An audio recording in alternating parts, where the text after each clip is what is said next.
저희가 조금 전 국제금융 읽기 시간에는 이코노미스트의 시각에서 이 FOMC에 어떤 의미 있는지 살펴봤는데 이번에는 실제 시장 참여자의 시각에서 바라보는 FOMC 모습 알아보겠습니다. 저희가 좋아하는 이충광 레그넌 투자자문 대표 모시고 알아보죠. 안녕하십니까? 네, 안녕하셨어요. 예. 자, 일단 오늘 FOMC 이후의 시장의 모습 어떻게 보셨나요? 어제 주식시장이 살짝 빠지고 오히려 이제 국채금리들이 일제히 조금씩 떴죠. 일단 국채금리 먼저 말씀드리면 예. 국채금리가 좀 급하게 내려온 감이 없지 않아 있습니다. 특히 단기금리 같은 경우 이제 볼 스티프닝이라고 그랬어요. 예. 빠졌었잖아요. 뭐 채권 시장에서도 이익 실현성이 있을 거 아니겠습니까? 그리고 이제 이따 다시 자세히 살피겠지만 물가가 좀 엘리베이티드 돼 있다. 고용시장 얘기도 있었지만 이제 그런 부분을 조금 반영해서 살짝 떴는데 주식시장 어제 만약에 이거를 뭐 리세션 컷 쪽의 방향으로 시장이 해석했다고 하면 이거보다 더 많이 빠졌어야 될 것 같다는 생각을 하고 있고 이 정도면 선방했다고 보고 있습니다. 그리고 지난주까지 얼마나 많이 올랐습니까? 단기적으로 그 정도 해석하고 있고요. 기본적으로 향후에 방향은 그래도 우상향으로 가지 않을까 하는 생각이 더 들었습니다. 저는. 네. 역시 지금 저희가 계속해서 살펴보고 있는 부분이 이번 FOMC 오늘 증시는 혼조세로 마감했지만 나쁘지 않은 신호다라는 관측이신 거네요. 알겠습니다. 성명서 내용 좀 보죠. 고용 하방 압력 커졌다고 강조가 됐고 파월 의장도 양대 책무 관련 그러니까 고용 물가 중에 고용에 더 힘실겠다 이렇게 봤는데 이 부분 시장은 어떻게 생각할까요? 뭐 예상대로였던 것 같고요.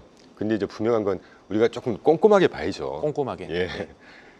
그 고용에 대한 리스크 쪽이 조금 부각됐다. 그래서 축을 옮기겠다. 리스크가 그러니까 위험 앞으로 이럴 수 있다라는 뉘앙스잖아요. 예. 지금 고용 시장이 뭐 붕괴됐고 망가지는 길로 접어들었다. 이건 아니라고 저는 보고 있습니다.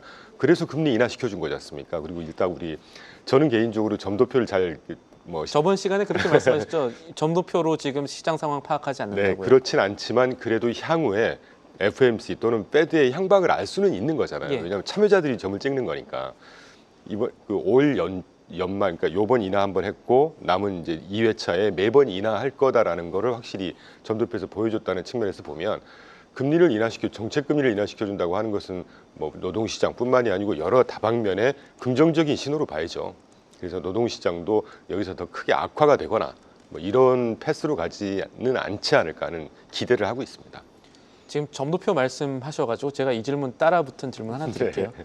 지난번에는 점도표 지금 상황에선 설명력이 약하다라고 말씀하셨는데 이번 점도표는 제가 봐서 좀 재미있었거든요. 설명력이 있고 없냐를 떠나가지고 어떻게 생각을 하세요? 이번에 나온 점도표. 19명 점을 찍는데 예. 이제 10번째 찍힌 곳이 뭐 그 미디엄 값이라고 하잖아요. 예. 그런데 지금으로부터 1번 25bp 인하시킨 이후에 추가로 50bp 두 차례 25bp씩 더 인하시키는 쪽이 9명이 무려 찍혔습니다. 예. 그리고 이제 스티븐 마이란 예상대로 6번 인하하는 걸로 되게 네. 재밌게 찍혔죠. 뭐 스티븐 마이란은 좀 그 뭐 스큐, 그러니까 뭐라 그럴까요? 테일이라고 보고. 예. 근데 거의 추가로 2회차를 더하는 걸로 거의 과반수가 찍혔다는 얘기니까 거의 뭐 만장일치라고 봐야죠. 그렇게 되면 적어도 월스트 케이스 연말까지 갈수록 월스트 케이스 한 차례 이상을 최소 한다는 얘기잖아요. 예. 그럼 기본적으로 경제든 주식시장이든 훈풍으로 봐야죠.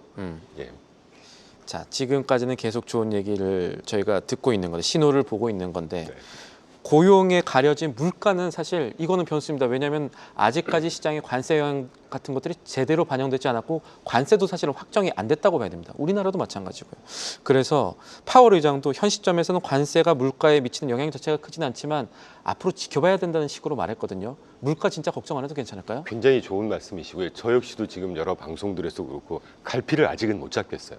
당초에 저는 한 8, 9월 달 정도가 예. 이제 4월 2일 날 그 판때기 관세 갖고 나와서 하고 5월 12일 날 중국하고 2차 관세하면서 유예하고 이때부터 이제 그 연초에 미리 성금해 놨던 거를 스탑해 놨다가 그때부터 이제 수입을 재개했다고 하거든요. 그러면 공급망에서 이렇게 물가가 전이되는 시간을 짧게 3개월에서 한 6개월 보는데 그래서 저는 이 재개를 했고 그러니까 관세가 그때부터 적용이 될 거고 그래서 8, 9월 달부터는 물가가 이제 시연이 되겠구나라는 각종 전망을 보기 좋게 빗나가게 하고 있죠. 그런데 최근의 뉴스를 보면 특히 지난주에 그 2, 4분기 RH라는 예. 미국의 그 되게 고가 수입 가구죠. 예. 2, 4분기 실적 발표하면서 CEO가 가이던스를 뭐라고 했냐면 이제까지는 별 문제가 없어 보이지만 하반기로 갈수록 특히 하반기 지나고 내년으로 갈수록 물가가 탄력적으로 상승할 것 같다. 왜냐하면 이분들은 직접 수입을 하는 업체잖아요. 네. 그러니까 이 체감을 하고 있겠죠. 그래서 유일하게 남은 잠재적인 리스크 하나가 물가고 저도 그 물가 부분을 되게 우려하고 있습니다. 지금 언제고 올 연말일지 아니면 내년 초반일지 단기적으로 끝날 거라고 보고 이번에 제롬 파월도 일단 이 상품 물가는 일시적일 거라고 확실히 예. 확인을 해줬잖아요. 그런 거 감안해서 고려하면 일시적일 수는 있겠지만 그래도 언젠가 내년 초든 이 주식시장에 있어서 물가 상승이 한번 발목을 단기적으로 잡지 않을까. 저도 그게 잠재적인 리스크로 판단을 하고 있죠 지금. 꺼진 불은 아니다라고 판단하고 계시는 거고. 이제부터 시작일 거라고 봐야죠. 물가라는 게. 알겠습니다.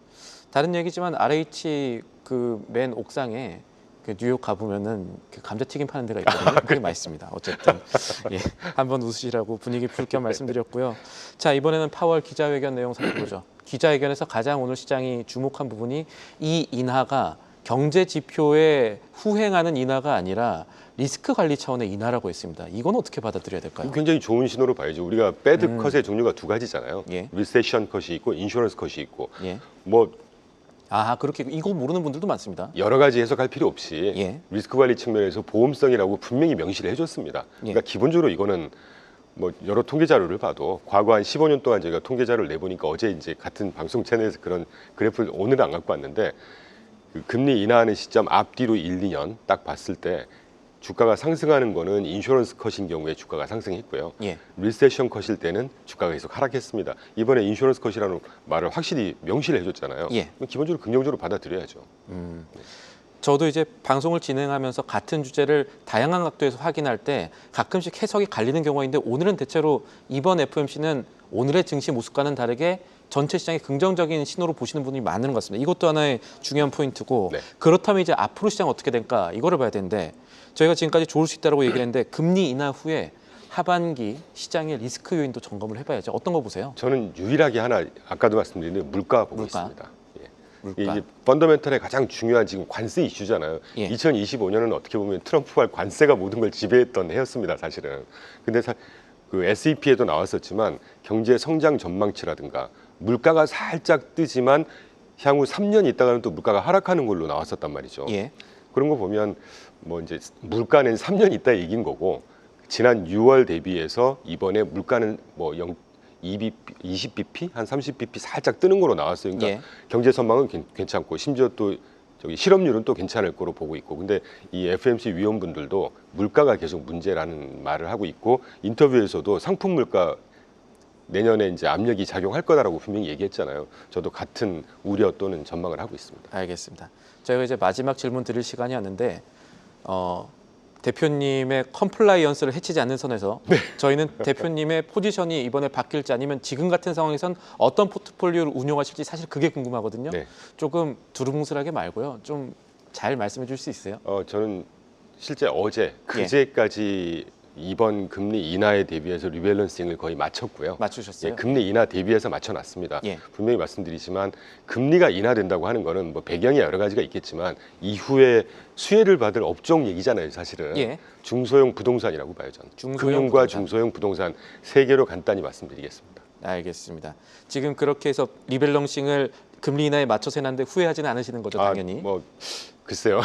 일단 두고 봐야죠. 그런데 알겠습니다. 지금까지는 적어도 신호는 괜찮은- 예상대로 나왔으니까. 네네, 괜찮은 알겠습니다. 상황이라고 판단됩니다. 중소형 부동산주를 포함한 금리 인하 수혜주가 지금 분명해졌다는 말씀까지 듣겠습니다. 오늘 말씀 여기까지 확인해 보죠. 지금까지 도움 말씀에 이충광 레그넘 투자자문 대표와 함께했습니다. 감사합니다. 네, 감사합니다. 계속해서 다양한 경제 이슈를 알고 싶다면 구독과 좋아요, 알림 설정 부탁드립니다. AI 캐스터 권미정이었습니다.